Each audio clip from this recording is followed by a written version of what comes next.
Hello friends, કેમ છો બધા? સૌને જય શ્રી કૃષ્ણ, રાધે રાધે. આજે હું તમારી સાથે મંચુરિયનની રેસીપી શેર કરવાની છું. મને ખબર છે કે મંચુરિયન બધાને પહેલી જ વારમાં સરખું નથી બનતું. મારે પણ નહોતું જ બનતું. 2-3 વખત ટ્રાય કરવાથી ખૂબ સરસ બહાર જેવો ટેસ્ટ આવે છે. તો ચાલો મિત્રો, આપણે બનાવવાની શરૂઆત કરીએ. તો આજે આપણે કેબેજથી બનાવીશું. તો શિયાળામાં જેટલું સરસ કેબેજ મળે છે એટલું અત્યારે ઉનાળામાં કે ચોમાસામાં નથી મળતું, પણ જેવું મળે છે એવું અત્યારે હું લઈ આવી છું. મારા છોકરાની ડિમાન્ડ હતી કે ભાઈ મારે આજે મંચુરિયન જ ખાવું છે, તો બહારનું પ્રિફર નથી કરતા ચોમાસામાં, તો ઘરે જ બનાવી દઉં છું અત્યારે તો હું. તો બરાબર કેબેજને આ રીતે પહેલાં મોટા મોટા પીસમાં કટ કરી લેવાની છે. પછી હું ચોપરમાં આવી રીતે ચોપ કરી લઈશ, એટલે એકદમ ઝીણું ઝીણું ચોપ થઈ જાય. આપણે એકદમ સરસ રીતે ઝીણું જ ચોપ કરવાનું છે. મારી પાસે અત્યારે આ ચોપર અવેલેબલ છે, તો મેં આમાં કરું છું. તમારી પાસે જે હોય તે તમે એમાં કરી શકો છો. પછી 2 મીડિયમ સાઇઝની ડુંગળી પણ ચોપ કરીને લઈ લીધેલી છે. હવે મેદાનો લોટ લેવાનો છે. 2 બાઉલ જેટલો મેદાનો લોટ લીધેલો છે અને 1.5 બાઉલ જેટલો મેં કોર્નફ્લોર લીધેલો છે. તમે જે વાટકી કે જે બાઉલનું માપ લેતા હોય એ પ્રમાણે જ પછી તમારે લીધી જવાનું છે. હવે સ્વાદ અનુસાર આપણે મીઠું નાખવાનું છે અને 1 ચમચી જેટલા કાળા મરીનો પાવડર નાખવાનો છે.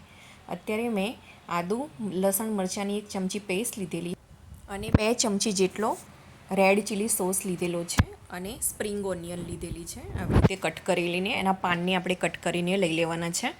હવે બરાબર આપણે મસળી દેવાનું છે અને જરૂર મુજબનું પાણી નાખીને આપણે થોડુંક ઢીલું બેટર બનાવી દેવાનું છે.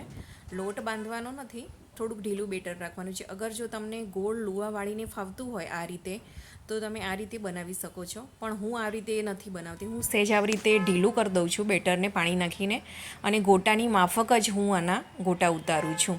અને હાઈ ફ્લેમ પર આપણે અહીંયા ગોટા ઉતારવાના છે. જો ધીમા ગેસ પર આપણે ઉતારવા જઈશું તો એમાં તેલ ભરાવી જશે અને સરસ ક્રન્ચી નહીં બને. મેં હાઈ ફ્લેમ પર જ તળી દીધેલા હતા. આ રીતનો આપણે ગોલ્ડન બ્રાઉન કલર લાવી દેવાનો છે. બધી જ બેચ આ રીતે પહેલાં તળી દેવાની છે. પછી આપણે સોસ બનાવવાની તૈયારી કરીશું. મંચુરિયન આપણે આમ તો બજારમાં તો આજીનો મોટો ને બધું નાખેલું હોય છે, એના લીધે એની કુકિંગ પ્રોસેસ જલ્દી થઈ જતી હોય છે. આપણે અત્યારે આજીનો મોટો કે બીજી કોઈ એક્સ્ટ્રા વસ્તુનો ઉપયોગ નથી કરતા. આપણે જે ઘરમાં જેટલી વસ્તુ અવેલેબલ છે એ પ્રમાણે જ આપણે મંચુરિયન બનાવીએ છીએ. એટલે બજાર જેવો 100% તો ટેસ્ટ ના જ આવે. એ ખબર નહીં એ લોકો શું નાખતા હોય છે અંદર, કેટલા કલર નાખતા હોય છે, કે પ્રમાણેની અંદર વસ્તુઓ નાખતા હોય છે, એટલે એમનો ટેસ્ટ એટલો સરસ આવતો હશે. પણ આપણે ઘરે બનાવીએ તો 97-98% સુધી આપણે બજાર જેવા ટેસ્ટ સુધી તો પહોંચી જ શકીએ છીએ. આ રીતે હું ઘરે બનાવું છું. તમે પણ એકવાર ટ્રાય કરજો ઘરે બનાવવા માટે. પહેલાં જે ગોળ હતો એમાં થોડોક મને ટેસ્ટ ઓછો લાગતો હતો, ક્રન્ચનેસ, તો મેં એને ફરીથી પણ તળી લીધેલા હતા. તો બધા જ સેમ આ રીતે આપણે તળી લેવાના છે.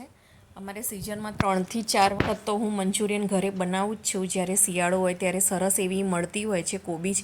અત્યારે તો એટલી સારી નથી મળતી, તો પણ બજારમાં ખાવું એના કરતાં આપણે ઘરે જ બનાવીને ખાઈ લેવું વધારે સારું. તો આ રીતે મેં મંચુરિયન બધા જ બોલને આવી રીતે તળી દીધા હતા. અમારે ઘરમાં તો આ મંચુરિયન બોલ એટલા બધાને ભાવે છે ને કે અડધા તો એમ જ ખાતા ખાતા તળતા જ ખવાઈ જાય છે. એને ગ્રેવી સુધી તો પહોંચવા જ નથી દેતા. ખરેખર બહુ જ એકદમ ક્રન્ચી લાગે છે, જોરદાર મજા આવશે તમને ખાવાની. તો આ રીતે મેં બધા જ હવે તળી દીધેલા છે. હવે છેલ્લો ગોળ થોડો બાકી છે, તો એને થોડું પાણી નાખીને જો હું કરું છું આવી રીતે, પાણીને એક સાઈડ રાખેલું છે અને ધીરે ધીરે અંદર લોટને પાણી સાથે મિક્સ કરીને કરતા જઈએ છીએ. કેમ કે મેંદાનો જે લોટ છે ને એ પાણી એબ્ઝોર્બ કરી લે છે ફટાફટ અને ડ્રાય બની જાય છે. એટલે થોડું પાણી નાખીને આવી રીતે તમારે બધા જ મંચુરિયન બોલ્સને તળી દેવાના છે. જો તમને આ રીતે ના ફાવતા તો લોટને થોડો ડ્રાય રાખી દેવાનો અને ગોળ પહેલાં વાળી દેવાના લુવા એના, અને પછી બધા એકસાથે તળી દેવાના. પણ આવી રીતે બી કરજો, તમને મજા આવશે. વધારે કંઈ મહેનત કરવી પડતી નથી, બહુ ફટાફટ બની જાય છે. તો આવી રીતે મેં બધા જ મંચુરિયનના બોલ્સને તળી દીધા હતા. હવે ગ્રેવી માટેની શરૂઆત કરીએ. તો એના માટે મેં સ્પ્રિંગ ઓનિયન લઈ લીધેલી છે, લીલી ડુંગળી. એના 2 ભાગ જુદા કરી દેવાના છે. એનો લીલો ભાગ અલગ કરી દેવાનો છે અને જે ડુંગળીનો જે આગળનો ભાગ હોય છે વ્હાઇટ કલરનો, એ ભાગ અલગ કરી દેવાનો છે. જે લીલા કલરનો ભાગ છે એ આપણે ઉપરથી સર્વિંગ માટે નાખી દઈશું, કેમ કે આનું કુકિંગ પ્રોસેસ હોતી નથી, કંઈ જરૂર નથી હોતી. અને આગળનો જે સફેદ ભાગ છે એને આપણે વઘારમાં લઈ લઈશું.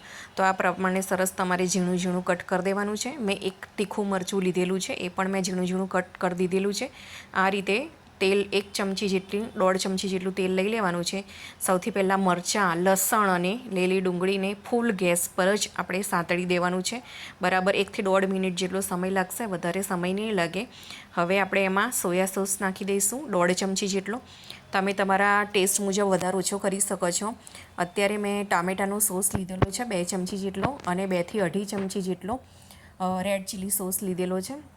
આ પ્રમાણે બધું આપણે હાઈ ફ્લેમ પર જ સોતે કરી લેવાનું છે. ફ્લેમ આપણે સ્લો નથી કરવાની, અને વેજીટેબલને કૂક પણ નથી કરવાના. લગભગ 50% જેટલા આપણે કાચા જ રાખવાના છે. હવે અત્યારે મેં 1 ગ્લાસ જેટલું પાણી નાખેલું હતું. હવે થોડોક ઉભરો આવી ગયો છે, એટલે આપણે બીજો ગ્લાસ પણ અંદર પાણી એડ કરી દઈશું, કેમ કે આપણા મંચુરિયન બોલ્સ વધારે છે. હવે આપણે મીઠું નાખીને પાણીને ઉકળવા દઈશું. હવે જે આપણું સોસ છે એને થોડું વધારે થિકનેસ આપવા માટે કોર્નફ્લોરની સ્લરી આપણે નાખી દઈશું, એટલે જે આપણો મંચુરિયન સોસ છે તે થોડો થીક બની જાય. આ સોસ આપણે શિયાળામાં જે મંચાવ સૂપ કહીએ છીએ એ જ છે, ખાલી ઉપરથી થોડી સેવ નાખી દો તો મંચાવ સૂપ રેડી તમારો. તો આ રીતે ઉભરો આવી ગયો તો 1-2 જેટલા, તો હવે આપણે મંચુરિયન બોલ્સ અંદરે નાખી દેવાના છે. આવી રીતે મંચુરિયન બનાવવાની ટોટલ પ્રોસેસ બધી હાઈ ફ્લેમ જ કરવાની હોય છે, કેમ કે આ જલ્દી બની જતી રેસીપી હોય છે. થોડી પ્રિપેરેશન આગળ કરો તો ફટાફટ બની જાય છે. હવે આપણે 1/2 ચમચી જેટલું વિનેગર અંદરે નાખી દઈશું. એના લીધે થોડો ટેસ્ટ ખૂબ સરસ આવે છે, અને બધું બેલેન્સ રીતે સરસ કૂક થઈ જાય છે. હવે ઉપરથી આપણે લીલી ડુંગળીને જે ગ્રીન કલરનો ભાગ છે એ નાખી દઈને હવે ગેસ બંધ કરી લઈશું, અને આપણે સર્વ કરી લઈશું મંચુરિયન ગરમ ગરમ ખાવાની ખૂબ મજા આવે છે. તમે પણ એકવાર મિત્રો ટ્રાય કરજો. આ રેસીપી ખરેખર બનાવવામાં ઇઝી છે. પહેલાં થોડી પ્રિપેરેશન કરવી પડે છે, બાકી તો 10 મિનિટમાં બની જાય છે. જય શ્રી કૃષ્ણ. રાધે રાધે.